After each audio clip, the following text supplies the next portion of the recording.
안녕하세요. 민주당 대변인 강선우입니다. 아까 서면으로 나갔던 서면 브리핑 방송용 싱크 할게요. 하나는 최상병 특검 관련이고요. 다른 하나는 G7 정상회의 초청 불발 관련입니다.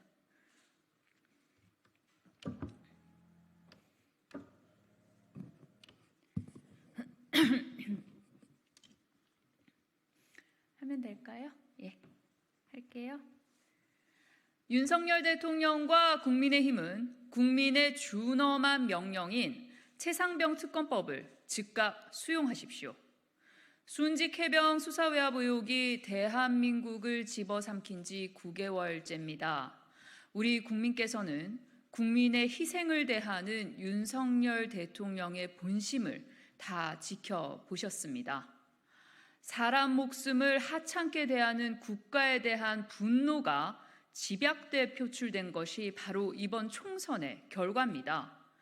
그럼에도 최상병 특검법을 거부하며 선거 승리로 법안 내용의 독소 조항이 해독되지 않는다니 국민의힘은 아직도 정신을 차리지 못했고 정신을 차릴 의지조차 없어 보입니다. 총선 패배의 책임을 서로에게 떠넘기며 내부 싸움할 시간에 최상병 특검법을 총선 패배의 책임을 서로에게 떠넘기며 내부 싸움할 시간에 최상병 특검법 수용을 논의하라는 것이 국민의힘에 내린 국민의 명령입니다. 국민의힘은 수사단장 박정훈 대령에 대한 부당한 탄압, 윗선 개입 의혹을 나타내는 정황, 핵심 피의자 이종섭 전 장관의 도피성 호주 대사 임명을 두고도 감히 특검을 반대할 엄두를 냅니까? 젊은 해병의 억울한 죽음에 대해 명명백백히 진상을 규명하자는 것이 어떻게 정쟁의 대상이 될 수가 있습니까? 국민의힘에 다시 한번 촉구합니다. 최상병 특검법이 하루속히 국회 본회의 문턱을 넘을 수 있도록 동참하십시오. 윤석열 대통령 역시 더욱 낮은 자세로 민심을 경청하겠다는 말에 조금의 진심이라도 있다면 최상병 특검법에 거부권을 행사할 꿈조차 꾸지 마십시오.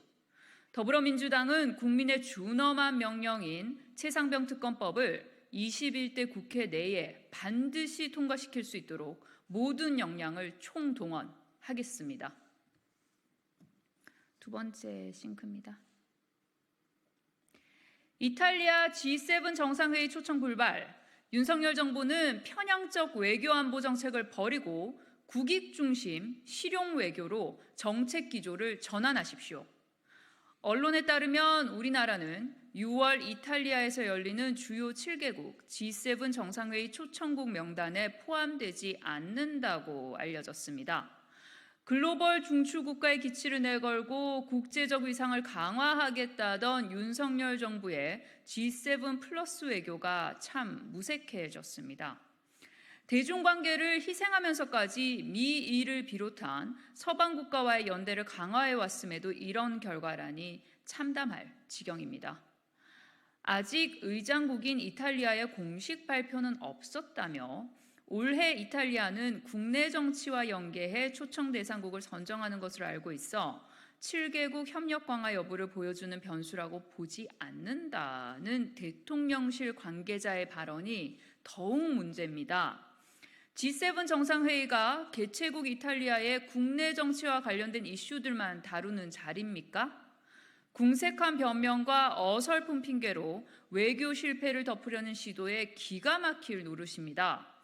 윤석열 정부는 우크라이나 전쟁, 중동 사태, 한반도 신냉정 등 급박하게 돌아가는 국제정세를 논의할 중요한 자리에서 사실상 배제된 것과 다름없습니다.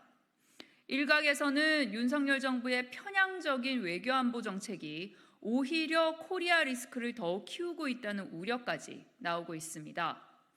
윤석열 정부는 이번 G7 정상회의 초청 불발 포함 그간의 실패한 외교안보 정책을 성찰하고 국익 중심 실용 외교로 정책 기조를 전환하십시오.